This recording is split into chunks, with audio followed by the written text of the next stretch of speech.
दुनिया पाकिस्तान को फाते मानती है, मगर खून खोलता है जब भारतीय भी कान में आकर पूछते हैं सर कितने राफेल गिरे थे। अफसोस इंडियन नौजवानों को हम पे नहीं पाकिस्तानी फील्ड मार्शल पे यकीन है। इंडियन अफसर फट पड़ा। 528 आदमी को, मेरे से बड़ा दुखी आदमी कोई हो नहीं सकता, मेरे से ज्यादा किसी का लॉस नहीं हो सकता, क्योंकि मैंने अपने जवान को। लड़ाई is not a good thing, लेकिन लड़ाई एक वो चीज है जब एक्सट्रीम पर, जब आपके पास कोई सोल्यूशन नहीं निकल कर आता, तब आप उसको करते हो। इसलिए इसको भारत की कमजोरी ना समझे। मत सोचिए जो कुछ लोगों ने स्टार्ट किया था कि कितने जहाज गिरे। आप मुझे एक बात बता दीजिए, रशिया में कितनी बार आपने ये सुना कितने जहाज गिरे? कितनी बार आपने सुना यूक्रेन में कितने जहाज गिरे? कितनी बार आपने सुना ईरान में कि ईरानियंस पूछ रहे हो कितने जहाज गिरे? कहीं पर भी अगर यूएस में इतना प्रोटेस्ट है लड़ाई के खिलाफ, एक जगह अगर कहीं आपने सुना हो कितने जहाज गिरे? अभी ईरान की फाइट में सर उन्होंने F-15 भी गिरा दिए थे, तो भी सर ये वाला क्वेश्चन तो कहीं से कहीं तक नहीं राइज हो रहा था जैसे यहाँ पे होता था। आज हम देख रहे हैं 59% बोल रहे हैं यूएस के लोग कि ये लड़ाई ईरान के साथ है, लेकिन सवाल किसी ने अभी तक ये नहीं पूछा कि कितनी शिप गिरी, कितने जहाज गिरे या कितने फौजी गिरे। क्यों? क्योंकि फौज आपकी नाक नहीं है, आपके सर का ताज है। उस पर सवाल नहीं करते हैं। आपको दिमाग नहीं है कि पाकिस्तान क्या कर रहा है। जब बात चली उनके ही टीवी चैनल पर, ब्रीफिंग में चली, उनके ही मिनिस्टर को पूछा गया कि जनाब कितने गिरे, तो उन्होंने कहा आप देख लीजिए सोशल मीडिया पे चल तो रहा है कि कितने गिरे भारत के। लेकिन इसी इंफॉर्मेशन वॉरफेयर के तहत पाकिस्तान ने एकदम से उठा ली बात, और मेरी पॉलिटिकल पार्टी और जेंजी और लोगों ने हमसे ही सवाल करना शुरू कर दिया, सर एक्चुअली सही बताना गिरे। अच्छा वैसे एक बात बताइएगा, चलिए मैं मानता हूं कि हमारे एक राफेल का जो लेफ्ट वाला टायर था वो गिर गया, ठीक है। अब आपने करना क्या है? मतलब आपका क्या सेटिस्फेक्शन है उसमें? मतलब आप क्या दे रहे हैं? आप टायर के पैसे देंगे? आप टैक्स पेयर के पैसों में से निकालकर उसके लिए अलग से देंगे? आप उसे रिपेयर कराएंगे? आपका फायदा क्या है? कोई फायदा नहीं है सर। नहीं सर, पता होना चाहिए। पता होना चाहिए। वो बेचारा डीजीएमओ आपको सैटेलाइट के फोटोग्राफ देता रहा, दिखाता रहा स्ट्राइक्स के, और एंड में आपने बड़ा बढ़िया सवाल पूछ लिया कि सर हमारे कितने गिरे। आई थिंक ये वाला कंसेप्ट आप एज अ जेन जी की जिम्मेवारी है कि आप अपने देश पर, अपने देश की सेना पर कितना भरोसा करना चाहते हो। अगर भरोसा नहीं करना चाहते हमें बता दीजिए, हमें 2 मिनट लगेंगे, हम पाकिस्तान आर्मी की तरह बिहेव करने लगे, हमारे को कोई प्रॉब्लम। हम नहीं कर रहे हैं, ये हमारी कमजोरी नहीं है, ये हमारी शराफत है, ये हमारा कैरेक्टर है कि हम अपनी भारत की सरकार के हिसाब से चलते हैं, अपने हिसाब से नहीं। जो सर लेफ्ट है, हमारे यहाँ की लेफ्ट है या फिर ओवर द वर्ल्ड जो भी एंटी गवर्नमेंट है या फिर उनका जो एंटी गवर्नमेंट प्रोपेगेंडा चलते हैं सर, वो तो यही एक्सपेक्ट करने पर तुले हुए हैं तब से। मतलब अगर हम देखा जाए तो पिछले 1 साल से तो सर स्पेशली सर वो इतने ज्यादा इस चीज के बारे में इस चीज पर डिपेंडेंट होकर बोल रहे हैं कि हमारी जेनजी यहाँ की क्यों नहीं कुछ प्रोटेस्ट कर रही, एंटी गवर्नमेंट प्रोटेस्ट क्यों नहीं कर रही, सवाल क्यों नहीं उठा रही, गवर्नमेंट सवाल क्यों नहीं उठा रही। वो ये नैरेटिव पुश करना चाह रहे हैं क्योंकि उन लोगों ने बांग्लादेश में देखा कि क्या हुआ, उन लोगों ने नेपाल को एग्जांपल लेके देखा कि क्या हुआ, तो वो चाह रहे हैं कि यहाँ पे भी सिमिलर टू नेपाल और सिमिलर टू बांग्लादेश हो, जबकि यहाँ सिचुएशन ऐसी है नहीं, बस सिचुएशन ऐसी दिखाई जा रही है इन्हीं लोग के थ्रू या फिर इन्हीं लोग के थ्रू ये नैरेटिव चलाया जा रहा है। नहीं देखिए, मैं तो यही कहूंगा कि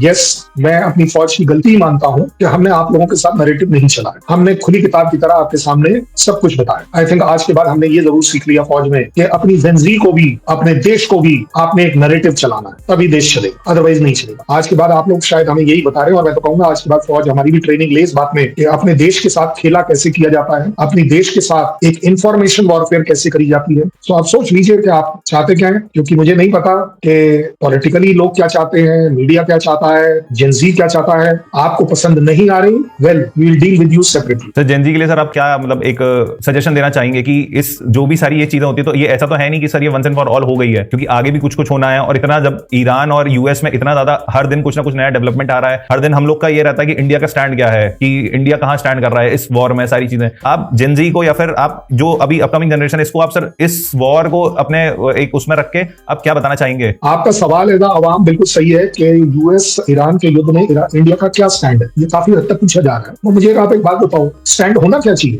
वो भी तो जरूरी है ना। आपका और मेरा दिमाग क्या कहता है, क्या होना चाहिए स्टैंड? सर मेरे हिसाब से सर इंडिया जो अभी कर रहा है सर वही बेस्ट कर रहा है। वो तो जेनजी और बाकी आप लोग तो बोल रहे हैं इंडिया कुछ कर ही नहीं रहा। सर वो हम लोग को दिख नहीं रहा कि इंडिया क्या कर रहा है, बट जिसको पता है, जिसको पता है या फिर जो बेसिकली न्यूज कंज्यूम कर रहा है या फिर जो राइट सोर्सेस को यूज कर रहा है, उसको पता है इंडिया क्या कर रहा है, इंडिया किस किस लेवल पे कर रहा है। हमने ये भी देखा कि जो ईरान वॉर है उसके जस्ट 2 दिन पहले प्राइम मिनिस्टर मोदी इजराइल गए हुए थे, तो इसका भी कहीं ना कहीं कुछ ना कुछ बहुत गहरा इससे रिलेशन है, बट सामने चीज आई नहीं आई वो बात अलग है। गहरा रिलेशन तो है, लेकिन रिलेशन भी क्या बढ़िया निकाला लोगों ने, इजराइल जाकर हमें लड़ाई करा कर रहे। मतलब अब हमारी पावर इतनी हो गई है कि यूएस और इजराइल हमसे पूछकर लड़ाई करेंगे। ये क्रेडिट नहीं लिया आपने डेबिट कर दिया कि प्राइम मिनिस्टर गए थे इसलिए लड़ाई हुई। वाह भाई वाह। आपको एक बात बता दूं, वैसे diplomacy world over world over मानी जाती है वो जो काम करती है बोलती है, उसका काम दिखता है, उसका काम बोलता है। अब तो वही वाली बात होगी ना ज़ेनजी, आपको अगर अपनी ओन कंट्री पर विश्वास नहीं है, पाकिस्तान पर इतना विश्वास है, अब और क्या चाहते हो, जान दे दें क्या आपको ये समझाने के लिए कि पाकिस्तान क्या कह रहा है, क्या कर रहा है, क्या आपको उस पर ही अगर विश्वास है तो वहां उस पर विश्वास नहीं है, लेकिन जहाज गिरने पर उस पर विश्वास है, फील्ड मार्शल बनने पर उस पर विश्वास है। तो ये तो आप ही को डिसाइड करना पड़ेगा। और एक बात बता दूं, हमारे फौज में बड़ा अच्छे से कहते हैं, जो काम करेगा वो गलती करेगा, जो काम ही नहीं करेगा वो गलती कैसे करेगा? गलतियां होंगी। अब आज ये कहना, वो इंटेलिजेंसिया जो बैठे हुए हैं ये टीवी पर बैठकर चिल्लाना कि हमको अपनी एलपीजी के रिजर्व रखनी चाहिए थे। और भाई साहब, तू 10 दिन पहले कहा था, 10 साल पहले तू कहा था, तब क्यों नहीं बोला? भाई, if you are expert on LNG, Then when you were the GAIL president, GAIL chairman और पता नहीं क्या क्या अपॉइंटमेंट, तब क्या कर रहे थे तुम? तब तुमने क्यों नहीं बताया कि हाँ जी हमारे पास ये रिजर्व होने चाहिए? क्योंकि तब कोई तकलीफ नहीं थी। तकलीफ आती बोलते जी रिजर्व होने चाहिए थे। जिसको बोलते हैं ना, सुनी सुनाई बातों पर विश्वास मत करिए। अगर आपको विश्वास करना है, मान सकता हूँ पॉलिटिकली आप बोल देंगे कि prime minister, defence minister political है, इस लोगों को गलत बता रहे हैं या सही नहीं बता रहे। तो अब आप ये बताइए किसके कहने से सही मानेंगे? कर्नल शैलेंद्र सिंह के कहने से भी फिर आप कह देंगे कि सही नहीं? क्यों? क्योंकि फिर तो आप ये भी कह देंगे कि एपी सिंह साहब ने कहा है कि हमारा कोई जहाज नहीं गिरा, तो भी आप मान लेंगे। आप सबके सब पकड़ के बैठ गए कि चौहान साहब ने क्या कहा, सीडीएस ने क्या कहा। सीडीएस ने यही तो कहा, कितने गिरे सवाल है ही नहीं, सवाल यह है कि क्या कमी थी फर्स्ट डे के ऑपरेशन।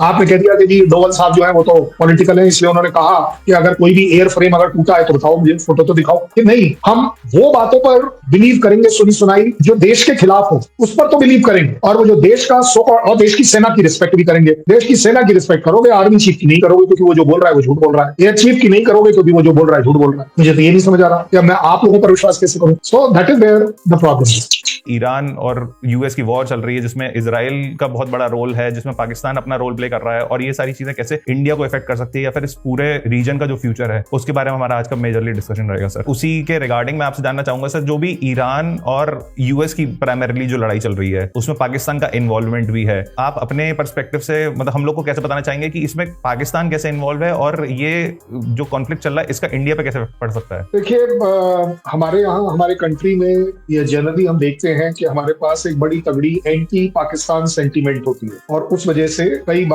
हम पाकिस्तान की इंपॉर्टेंस को अंडरमाइन कर लेते हैं। कहने के लिए ठीक है, वो हमारे एनिमी है, हमारी उनकी नहीं बनती है, वो हमारे यहाँ टेररिज्म करते हैं, सब कुछ होने के बावजूद ये उन्हें ग्रांट करना पड़ेगा कि पाकिस्तान की लोकेशन, जो जियोपॉलिटिकल लोकेशन है, उसकी एक बड़ी अलग इंपॉर्टेंस। और वो इंपॉर्टेंस मैं आपको सीधे शब्दों में बता रहा हूँ, न केवल यूएस के लिए है, चाइना के लिए है, रशिया के लिए है, मिडल ईस्ट के लिए भी है, और सबसे बड़ी बात इंडिया के लिए भी। इंडिया के लिए इन सबसे ज्यादा है, क्योंकि इंडिया अकेला है पूरी दुनिया में जो पाकिस्तान की लोकेशन, जियोपॉलिटिकल लोकेशन, उनकी मिलिट्री सुप्रीमेसी अपने ओन कंट्री में समझता है, उसका भार उठाता है, टू दी एक्सटेंट उसकी वजह से सफर भी करता है। तो जो सफर करता है, जो सबसे ज्यादा जिसकी सफरिंग होती है ना, सबसे ज्यादा लर्निंग उसी के लिए होती है। यूएस के लिए कोई लर्निंग नहीं है। ऐसा नहीं है कि उनके यहाँ डेवलपमेंट नहीं हो रही है, स्लो हो रही है, कम हो रही है, बट उनको एक बोलते हैं ना, वो उनके मुंह में खून लगा हुआ है। और उसको सबसे ज्यादा खराब करने की अगर बात करी जाए तो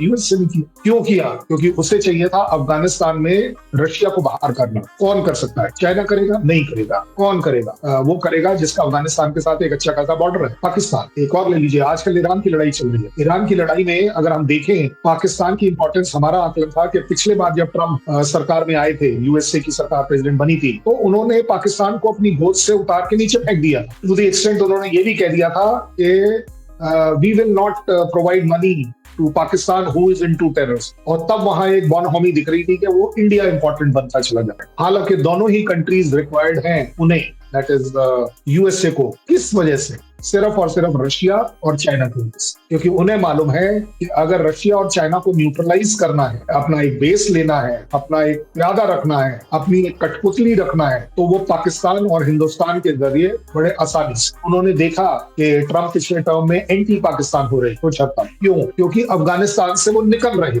इसलिए हो रहे थे, और कोई रीजन नहीं। सो इसलिए मैं ये जरूर कहूंगा कि Pakistan is very important. Pakistan मेरे लिए, इंडिया के लिए इंपॉर्टेंट ना केवल सरहदों के हिसाब से है, उसके साथ हमारे रिलेशन कैसे हो। पाकिस्तान हमारे लिए बहुत इंपॉर्टेंट है कि अगर हम चाहें तो ट्रेड रूट के तौर पर हम उसका इस्तेमाल कर सकते हैं। जो कि बड़े आसानी से सस्ता ट्रेड होगा। अपने आप में ऑयल की जो पाइपलाइन, अगर आपको याद हो बहुत टाइम पहले से बात चल रही थी, ये एक अलग बात है कि पाकिस्तान ने ये जिम्मेदारी नहीं ली कि अगर उनके और हमारे डिफरेंसेस की वजह से कोई लड़ाई होती है, कुछ भी होता है, तो वो एक गारंटी देंगे, सोवरेन गारंटी देंगे कि पाइपलाइन अफेक्ट नहीं होगी। एक्चुअली अगर ये इंडिकेशंस पढ़े जाएं तो ट्रंप को दिख रहा था कि मुझे ईरान करना है, अगर ईरान करना है तो मुझे किसकी हेल्प चाहिए, मुझे पाकिस्तान की हेल्प लेनी ही पड़ी। तो सिवाय पाकिस्तान के उनके पास कोई है ही नहीं। इंडिया एक्चुअली किसी भी तरह के सीज फायर को एंटरटेन नहीं करता अगर हमारी अपनी जरूरत नहीं हो। मैं आपको बड़ी जिम्मेदारी की स्टेटमेंट बता रहा हूँ, समझने की कोशिश करिए। उस समय आप लोग सबने हमारे साथ बातचीत भी करी कि सर एक दिन और लड़ाई हो जाती ना तो ठीक है। किसी ने बोला सर कम से कम 1-2 दिन और रहनी चाहिए। कभी किसी ने बोला सर बड़ी जल्दी खत्म कर। जेन जी क्या चाहती है, जेन जी को मैं ये बात बता दूं, क्योंकि सबको दिख रहा है कि यूक्रेन और रशिया का लड़ाई रुक नहीं रही। आज आप खुद एग्जांपल देख रहे हैं कि ट्रंप साहब निकलना चाह रहे हैं,